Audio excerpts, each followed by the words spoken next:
Welcome to the Post-Purchase Pro Podcast. This is the only podcast that dives deep into post-purchase marketing to help Amazon sellers increase sales, ranking, reviews, and profits. It's everything that happens after the initial sale that makes a difference. We call this the back end. I love it, love it, love it. So, Seth, here we are back again on the Post-Purchase Podcast. Let me get rid of that screen. And I'll tell you what, the guest that we have slipped in here at the last minute because we had a cancellation, but I'm so glad to be back in the studio recording another episode. We have a tremendous amount of fun, don't we, buddy? Hanging out with the best top minds in the industry, the best strategists, the best software companies, the best service providers. And boy, we got a treat. Yeah, Sean. So today is extra exciting for us because we're bringing on a friend that we've had for a long time friend. But she is an absolute rock star in her space, and she's going to be talking about traffic and how you can drive traffic through a couple different ways, specifically through sponsored ads to drive more sales and ranking in your business. And, you know, in our business, Sean, we really push for following up with your customers. Well, guess what? If you have more customers, you have more people to follow up with, therefore a more valuable business and a more profitable business. So please, without further ado, let's bring on Laura McCaul from Sponsored Profit. She's a co-founder of Sponsored Profit. Let's go ahead and add her there. Oh, there you go. So Laura, welcome to the Post-Purchase Podcast. It's been a long time coming, and we're excited to have you today. Yeah, it's good to be back. Good to see you guys. Thank you for having me. Yeah, absolutely. I know we're going to have a lot of fun today. Seth and I have prepared some pretty awesome questions for you. We're going to jump into that in a moment, but bring folks up to date. Where have you been? How's business? You're in the UK still, right? And what are you looking forward to in the new year? And then we'll jump into Sponsored Profits. Yeah, I mean, I think it's going to be another, it's going to be another year of change. I think for brands on Amazon, for service providers like ourselves, serving this community and operating in this industry, coming off the back of 2022, Amazon didn't disappoint in terms of, more changes, certainly within the sphere of Amazon advertising and PPC, more features, more reporting, more data. So yeah, I mean, we're excited and expecting more of the same this year. And really, it's just again giving sellers the opportunity to really build and scale their brands on Amazon in new and different ways.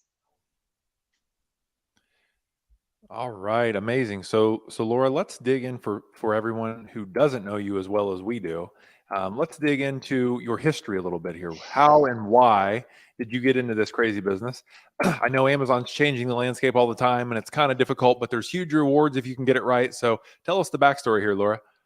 Yeah, well, look, it was by accident. It wasn't by design. I'm actually a former seller myself, as is my business partner, Daryl. And when we first met, we went to China on a sourcing trip, right? And so I was an active seller back then. I think that was 2015, 2016. So essentially myself and my business partner, we actually met at a live event in the US. Again, I think it was around 2015, 2016. And, when you're in a sea of Americans, we were in Vegas at the time, and you kind of hear a British accent sort of here and there, you kind of immediately gravitate towards one another. And essentially, Daryl's superpower was PPC. My superpower at the time was product listings. So, we started helping each other out with our product listings with our PPC. Then we started helping out, our friends and other sellers sort of in our network, and very quickly word spread, and it kind of became the perfect business for us. So what started as a fun sort of side gig in addition to selling, then really became our main gig, and we formed Sponsored Profit. It'll be coming up to 5 years ago now. Wow. That's amazing. So now I can see where May did the banners. You did a much better job than me, May. So on the course of PPC there, and I know you've been in this game for quite a while now. You've seen the good, the bad, and the ugly, so to speak. If you don't mind, Laura, what's a major blind spot that you're seeing for Amazon sellers today? Gosh, I mean, I think ultimately, I think the biggest blind spot is, Amazon PPC still works. It's still possible to rank products. It's just it requires a slightly different approach or a more nuanced approach. So I think where sellers are getting unstuck is that they are relying on outdated strategies. And when I say outdated, I'm not even talking about strategies that are 2, 3, 4 years old. I'm talking about strategies that might even be 12 months old. And it's not because we've discovered some secret sauce or some kind of shady black hat tactic to kind of game the system. It's just that some of those changes I mentioned at the start of the show in terms of more reporting and more data becoming available, it's really leveraging that data. Unfortunately, Amazon makes it quite difficult because it sits in lots of different places. We've figured out a way to pull it all together, but ultimately it's leveraging that data to take a more kind of granular and laser focused approach to how you spend your ad dollars, to how you select which keywords to rank for and which not, that will really kind of make a difference and move the needle on your business. So I think as a seller, if you're still doing what you've always done, in terms of advertising and even, in terms of product listings, for our clients, I'm not sure if any of our clients have ever changed their product titles, for example. That's the one part of the listing which is like, no, don't change it. But with Amazon, with Amazon Experiments now, we can split test and we can kind of test. Okay, can we get some more CTR juice or conversion juice without kind of going all out and making those changes? But to my point, it's just that you need to be evolving. You need to be constantly changing, testing, and trying new things, because ultimately, and you guys will know this because you work with, multi-million dollar brands, your multi-million, dollar sellers yourselves. This is what the big brands are doing. They're always looking at, how can we, get our click-through rate up a notch? How can we squeeze some more conversion out of our listings, out of our ads? And it's those kind of incremental improvements that are going to kind of move you forward and keep you moving forward instead of getting stuck. Yeah, that's really good. So Laura, the thing that we see all the time is exactly what you're saying. If a seller comes to us and they're struggling, it's what have you done recently to stay on top of it? What have you launched recently? What new strategies have you tried recently? And the people that are struggling inevitably tell us, well, I launched this product 3 years ago and it did really, really well. And they've been coasting it all the way downhill for the last 3 years. They haven't launched a new product. They haven't done anything new in terms of marketing. And they're just sitting there 3 years ago, stuck in time. And, of course, the people that are actively pushing every single day are going to eat their lunch. Right? Yeah, 100%. Because, everything's always changing, right? Even in terms of, your main keywords, your search terms, they change, traffic changes, how customers find your products changes, competitors change, new competitors come in. So there's that constant change that's taking place, as well as then, Amazon providing us with more ways to advertise or more ways to use brand assets, for example. So unless you are, moving with these changes and testing a little bit at a time, if you're not, you can guarantee your competitors are, and that's how they're nudging ahead of you. And Laura, I kind of view it as a big race. And when you first get into the game, you grab your baton and you take off running, and you're really trying to keep up with the race, right? But then you figure out Amazon's kind of easy if you get the right product. And then it goes well, and you just feel like you can just take a seat on the sidelines and let your product run it for you. And you can't. You've got to be running out there as well. So I really, really resonate with what you're saying there. And it applies to every facet of the business. Like Sean and I work on marketing every single day. And I know you work on PPC. So to be laser focused on one aspect and push every day really gives you a huge advantage. So my next question for you is, when you're looking at the sellers that are actually successful, what is that best kept secret that other sellers really aren't paying attention to? I think, ultimately, I think there's a few. I think there's a few different things.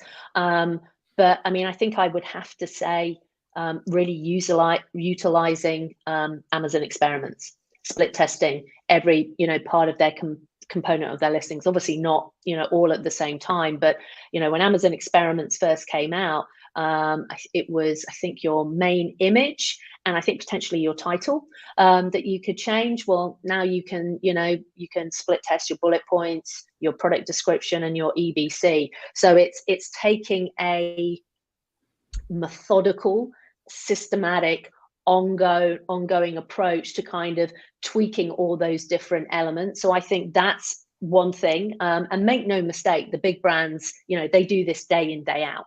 And I think as well, just combined with that is leveraging all this new and available data, in brand metrics, search query performance, that now actually allows you to view your brand, your products, your search terms in the lens of the category. So how do you compare to your competitors in terms of the percentage of market share that you have, the percentage of search, the percentage of impressions, that you're getting, on ads, how you're converting at a search term level compared to your competitors. Are you converting better or worse? And all of these things will then also give you a competitive advantage in terms of what keywords you choose to rank for or not. So it's using that data to kind of pull back and now see yourself within the lens of your category, as opposed to just, I sell a great product and it's really fantastic and I consistently do this, that, and the other. Well, now we've got the data that says, yeah, you're pretty good. However, your competitors are better at whatever level. And as bitter a pill as that is to swallow, again, if you can kind of step back and look at that and go, oh, okay, so where do I have a competitive advantage? Where are the weaknesses? How do I improve those? Where do I have an advantage? How do I, leverage that? Those things are really, really important, I think.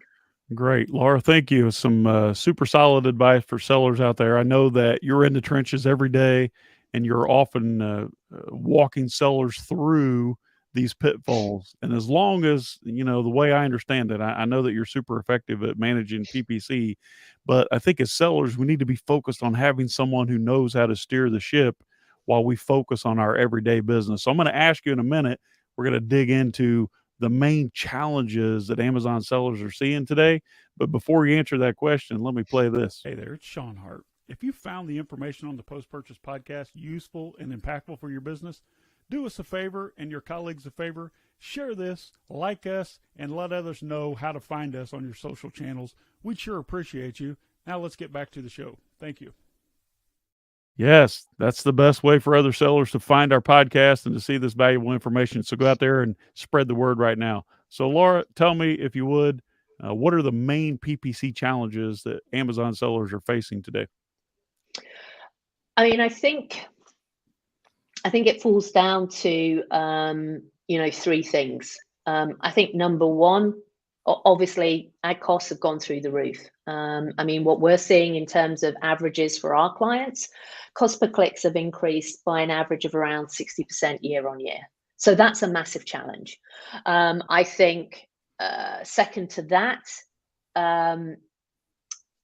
because of the tenfold increase in paid real estate on Amazon, what that's leading to is, an ever increasing percentage of sales coming from PPC.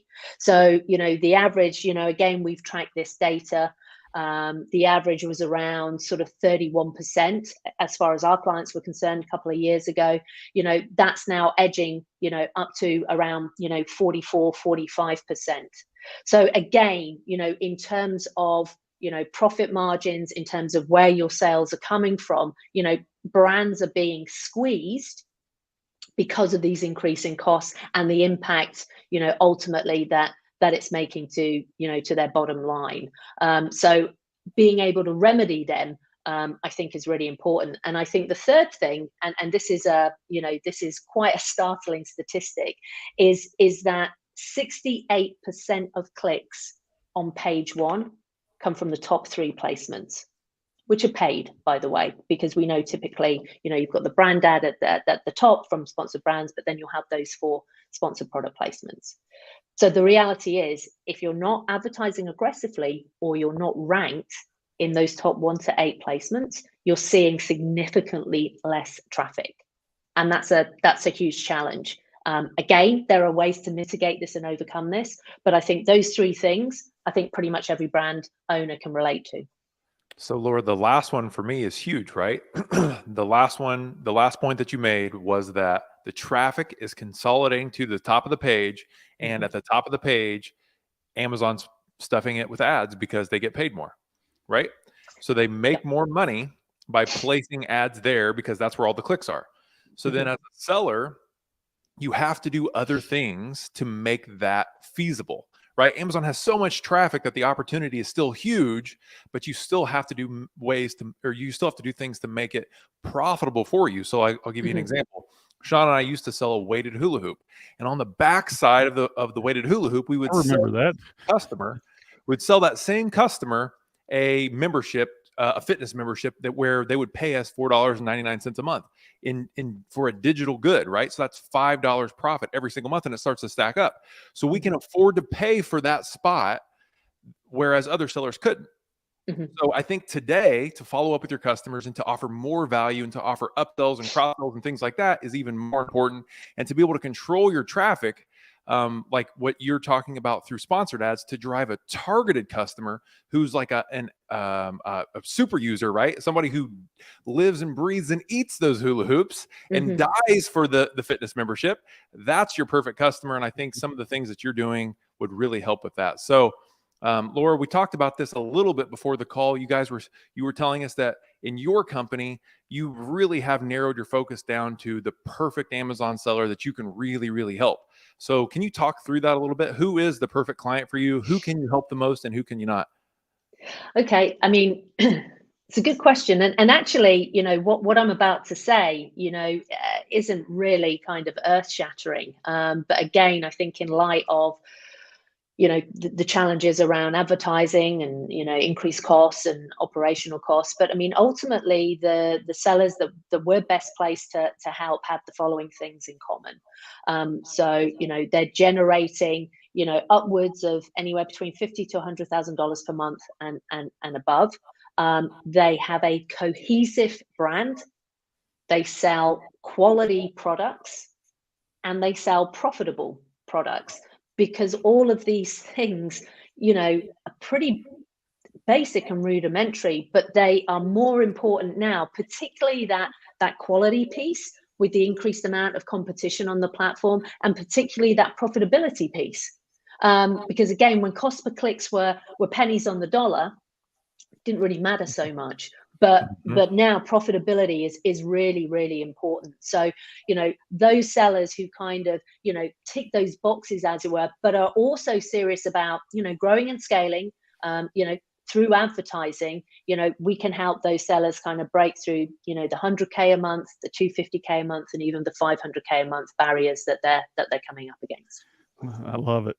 So basically what you're telling us is the old adage that sales are vanity, but profits are sanity, right? I know, funny that, isn't it? It's funny that a lot of sellers, especially beginners, are focused on their top line. Like, look what we're doing. Look what we're selling. I'm doing $250,000 a week on Amazon. And the first thing you want to ask is, are you profitable? Well, and that's the first question Seth asked me when we first started, when we joined forces. And the answer was no, I was not profitable. I was selling, but I was not scaling because we were not earning profits. So I want to ask you, if you don't mind, you don't have to go into a lot of detail, but give us a high level view of a case study or some recent win with one of the clients of Sponsored Profit. Yeah. Okay. So, just recently, over the past, I would say, 8 weeks or so now, probably a bit longer, we've been sort of testing and perfecting a strategy, a way basically to really kind of effectively use PPC to increase rank and to rank products on page one. So, one of our clients we've worked with for, I want to say, probably a little over 2.5 years now, consistent sales on, the hero product or the hero product range. And if I say, consistently doing around 75 units per day, using our latest strategy where really we're kind of cherry picking those search terms where, the seller, converts higher than category average, where there is sufficient volume to influence rank. I think within the space of 10 days, the average number of sales for one product went from 75 units a day to, I think it was 134 units a day consistently. And this was merely by kind of not increasing ad spend, but reallocating that ad spend and going, okay, instead of, paying, instead of investing in, these search terms here, here, and here, we're going to take all that and we're going to put it here because we know this search term that the seller has a competitive advantage. We know there's sufficient sales volume to influence rank. And yeah, for some keywords that we've struggled to rank on page one for, we got to page one within 3 days. I think in one instance, page 7 to page 2 in a little over 5 days. So that's a recent case study for the strategy that we're testing and perfecting right now. We're super excited with the results and can't wait to see where it goes. So Laura, the cherry picking strategy is one that I love, and it's like you can't do everything all at once and be everything to everybody. You have to focus in where you have an advantage. Like when we sold memory or bamboo pillows, we could not rank for the search term memory foam pillow because it was too competitive. We had to pick our spots to make that business work. Yeah. So Laura, as we move close to the end of our show here, I wanted to ask you, what are your top PPC tips for 2023, if you haven't mentioned them already? Yeah, I probably have, right? It's going to sound really counterintuitive, but, less is more. Like, don't be afraid to, focus more of your ad budget on fewer keywords. It's just really knowing what to focus on, how to use the data available to you, how to understand the potential of your keywords to really move the needle for your business. So I think, stop, spreading those ad dollars too thin across too many, even too many products, too many campaigns, too many keywords. Kind of really double down on, where do you convert? What drives consistent sales? That's what's going to make the difference to your business, which is really hard. I appreciate when we're in a space where there's a lot of noise and there's always something else that you could be doing or should be doing. So I think, doing more with less is really important. And as I said, I keep mentioning, Amazon experiments, like test. Conversion is everything. If you do one thing, be working on your conversion. Always be working on your conversion, because when you do that, you're essentially getting more traffic for the same spend, or you're getting more sales, for the same traffic and the same spend. And again, that's going to help your bottom line, and ultimately that's going to help you grow. I love it. So, Laura, we're moving into what we call the fun segment as we reach the close here. So I have a couple of fun Is it though? It is fun. And these are surprise questions, unless you've seen our podcast episodes before. But the first question is, what is your all-time favorite business book that you would recommend to our audience of sellers? Oh, that's a good one. You know what I really, what I really enjoyed was Story Brand. And I'm just trying to think. Oh my God, I can see his name now. Dan. I've got the book up here. I really enjoyed Don Miller. Yeah, story brand. So I don't know if you've followed his books, but it's really about, how you put the customer at the forefront of your messaging. So yeah, I really enjoyed that book. And I really like all of Mike McCallowitz's books, in particular Profit First. Yeah. That was a big one for us. That is a good one. With that one, Seth?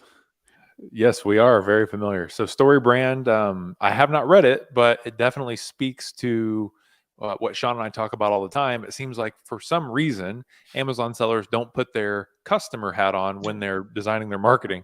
So, so it definitely helped. So, So Laura, we have one more fun question here. So over the last 12 months or so, have you bought anything that others might consider a splurge, but you didn't regret the purchase? So, it could be a boat or it could be a ping pong table like me. Doesn't matter. Doesn't matter. What's something that you bought that you enjoy enough that you don't regret it? Well, I mean, I don't know if it counts, but I'm just in the process of buying a house.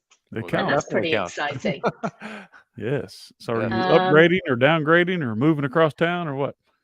Moving across town and upgrading. So yeah, I'm super excited. Good for you. Good for you. You're still close to Daryl though, right? So you all can still work together? Oh, absolutely. Well, we're about, an hour's drive apart, which is just fine. We just like it that way. You don't get any unsolicited visitors in the middle That's of the right. night. Okay. You have to actually plan that. So, Exactly. All right, good deal. All right. So any final words of advice for the audience out there, or any special offer that you've created for our listeners? Now's the time to share that. And in May, you can cue us up for our outro. Yeah. I mean, look, I think just be ready for more change. And embrace it if you can. And then in terms of special offers, we're always happy to work with Post-Purchase Pro members. Some of our favorite clients have come from you guys. So yay! So for anyone that does come to us from Post-Purchase Pro, we'll waive our setup fee, which is just a few bucks, under $3,000, and we'll also give you priority onboarding. So we typically have a wait list of 4 to 6 weeks, but if you come from Seth and Sean, we'll try and get you all set up in 2 weeks. How about that? I love it. And they can reach you at, for those listening, not watching, Sponsored Profit, singular, sponsoredprofit.com, or Laura, Laura, Laura at sponsoredprofit.com. So basically, just by hearing and watching here, you can save about $3,000. So what a tremendous offer for our audience. So we appreciate you hanging out with us today, Laura. And I just want to say thank you for taking the time out, and we'll talk to you soon. Don't go anywhere. Thank you, Laura.